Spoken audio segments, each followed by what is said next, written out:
أعوذ بالله من الشيطان الرجيم بسم الله الرحمن الرحیم. فصل ثابت دی په بیان کې په نوافل په نفلو کې د نفلو بیان دی، یعنی د لمانځه څخه چې کم سنت د مخه کیږي، کم سنت ورسته کیږي، کم مستحب کیږي، هغه بیان وسترته کوي. دغه د نفلو په نامه باندې دراوي. اعلم پوسه چې ان سنت چې دی قبل الفجر د مخه در سهار رکعتان 2 رکعات دي، و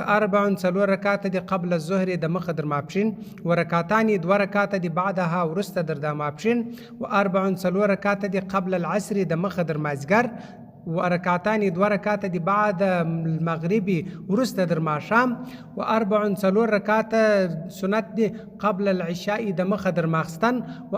4 رکعات سنت دي بعدها ورسته در د ماخستن. ګوره موږ 2 رکعات کوو، خو دلته 4 رکعات هم ذکر شوي دي. و ان شاء کې خوښه سو صلی المنځ دی وکي رکعتین 2 رکعات. ګوره د ماخستن څخه ورسته د ماخستن د فرض څخه ورسته که 4 رکعات کیږي، او کې خوښه سو 2 رکعات دی وکي، یعنی بهتره خبره دا ده چې 2 رکعاته بهتر بلل شوي دي.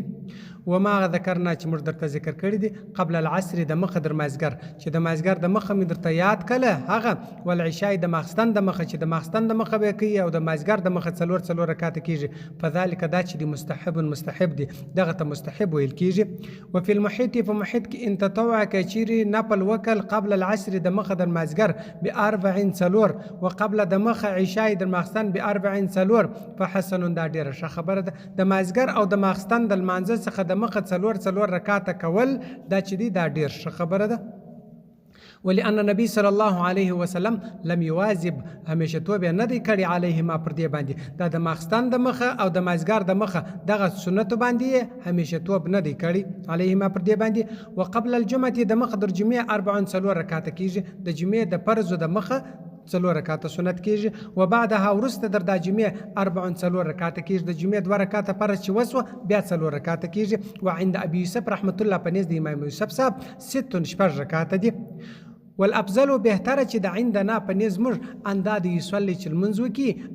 4 رکعات، ثم ورسته رکعتین 2 رکعات. د جمعې د لمانځه څخه ورسته بهتره خبره ښه خبره چې د هغه دا د زموږ پر مذهب باندې چې یار به 4 رکعات کوي او بیا به ورسته 2 رکعات کوي، دا ښه خبره ده، بهتره ده. و اما صبحة الضحى هر څه چې نفل د څاښت دی، دا د څاښت لمونځ چې موږ ورته وایو، فقط په تحقیق سره وردت راغلی دي احادیث او حدیثونه په دې کې راغلي دي، په دې کې من رکعتین د 2 رکعاتو څخه الى 12 رکعتان در 12 رکعاتو پورې، یعنی د 2 رکعاتو څخه در 12 رکعاتو لمونځ پورې دلته دا د 60 لمونځ راغلی دي. 2 کوي 4 کوي 6 کوي در 12 رکعاتو پورې دی کولای شي.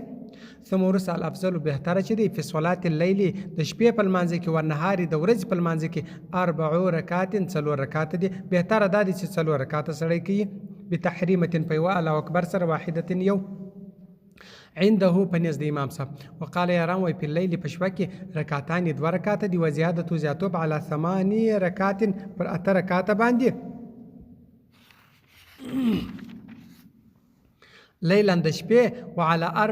در 4 رکعاتو نهارا د ورځې مکروه دي. په یو نیت باندې د شپې در 8 رکعاته یو نیت چې وکړي د 8 رکعاتو دپاره در دې زیاتوب کول چې دي مکروه دي، او د ورځې بیا در 4 رکعاته نیت زیات تړل دا مکروه دي. په نفلو کې مکروه دي بالاجماع د ټولو په اتفاق سره. ومن هغه څوک شرک شروع وکړي په صلات په لمانځه التطوع نفلي، او په صوم یا په روژه کې تطوع نفلي، یا یو چا نفلي لمونځ شروع کړي یا نفلي روژه شروع کړه، ثم ورسته افسدها بیا فاسد که دغه دواړه افسدهما فاسد که د روژه فاسد که د لمونځ فاسد کی، فعليه پر د باندې قضا او قضاهما د دواړو سته. ګوره که لمونځ فاسد کړی دی که روژه، دا به بیرته راګرځي، ولې د شروع په کړی دا پر د باندې نظر جوړه سوه نو بیرته به راګرځي. و ان شرک شروع وکړه په تطوع په نفلو سره بنیت په نیت سره 40 د 4 رکعاتو، ثم ورسته قطع پرېښوه، یعنی 4 رکعات لمونځ یې وکړي، نیت یې د 4 رکعات وکړي، خو بیرته یې پرېښوله، یو څه یې وکړي بیا یې پرېښوي.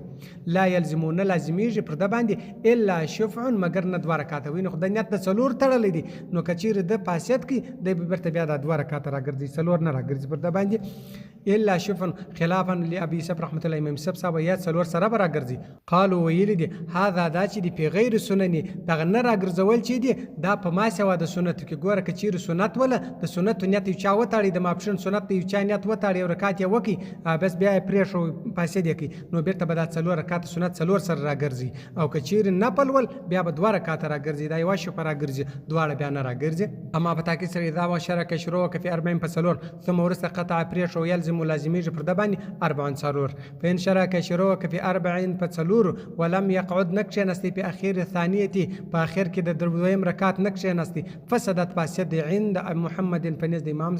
محمد صاحب و زفر په نزد امام زفر صاحب. هغه وایي که چیرې پر دوم رکعت باندې نه کښېنستی یعنی اتحیات یې نه وویله د لمونځ ولاړي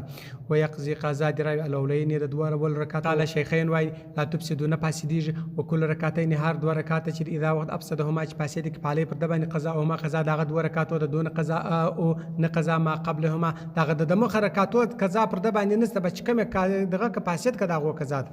ولا ابتتح که چیرې شروع وکړه تطوع د نفل قایما په ولاړ سره ثم وروسته قاعده کښېناستې من غیر عذر بېل عذر یعنی ولا نیت یې په ولاړ وکړي وروسته کښېناستې هېڅ عذر شی نسته ورته جاز روا دي. وان نظر که نظر کوي صلات المنځ ولم یقل نه ویل چې انه قایما زه دغه لمونځ په ولاړ کوم او قاعدا که په ناست کوم نه لمونځ یې ناست که زه به دوه رکعته لمونځ کوم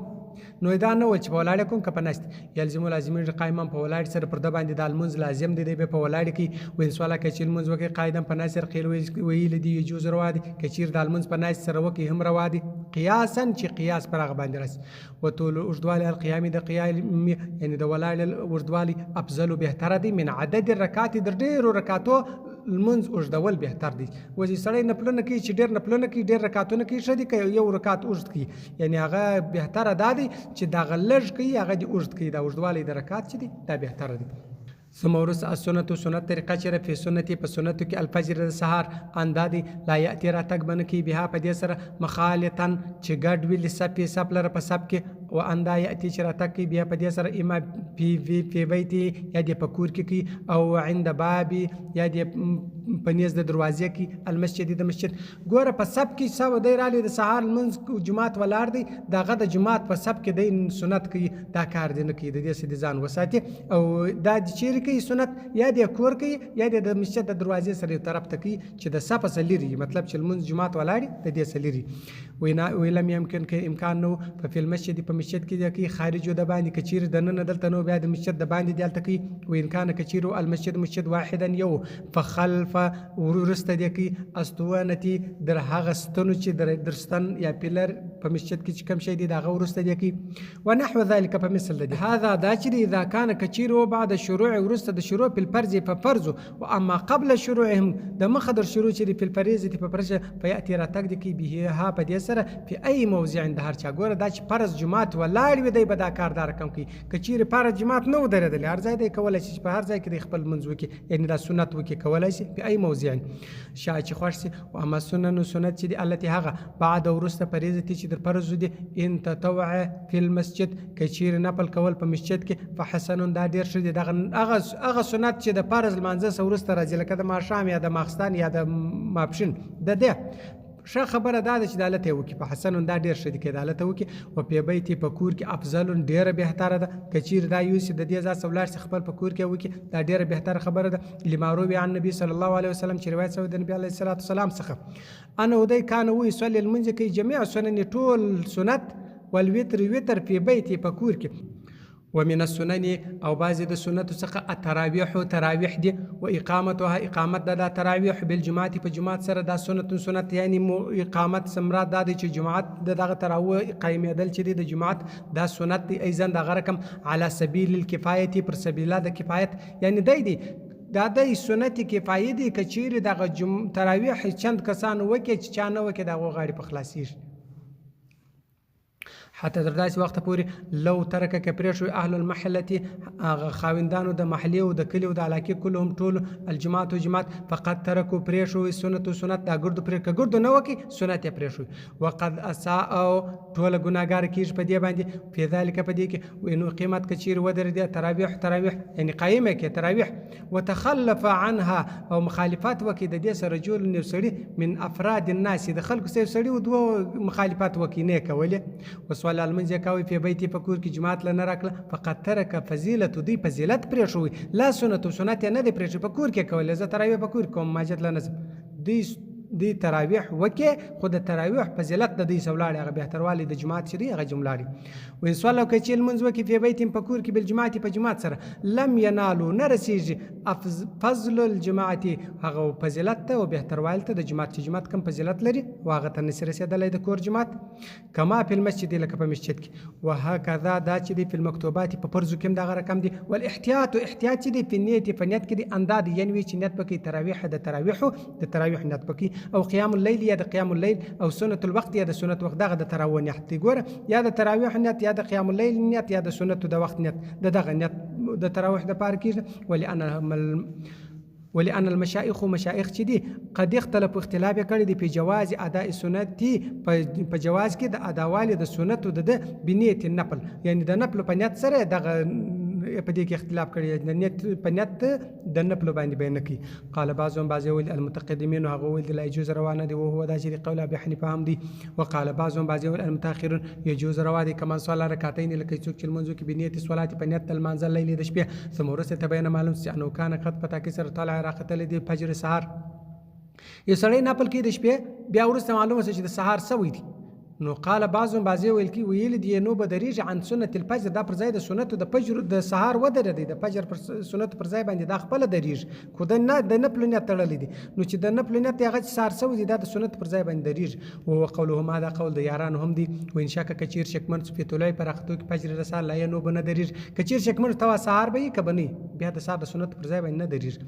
بل اتفاق و انه کچیر نیت وک تراویح د تراویح صلات المنز مطلق فحسب قال ویل دی الاصح احش خبره چې ده انه دا دی لا يجوز چې نه دی روا کچیر یو چا دی نیت وکي چې نیت کوم د زړه د خلاص منځ کوم د برکات المنز الله اکبر د تراویح نیت وای مطلق چې دی دا احش خبره ده چې دا نه دی روا انه لا يجوز دا نه دی روا وخت د تراویح چې دی بعد العشاء ورسته د مخستان دی د مخستان څخه ورسته کیږي د مخستان جماعت نه یسوي نه کیږي درا وخت پورې مخستان فرض بیان کوي ولا يجوز روانه دی قبل هذا مخ هو المختار دا خبره بهتره ده مختار خبره ده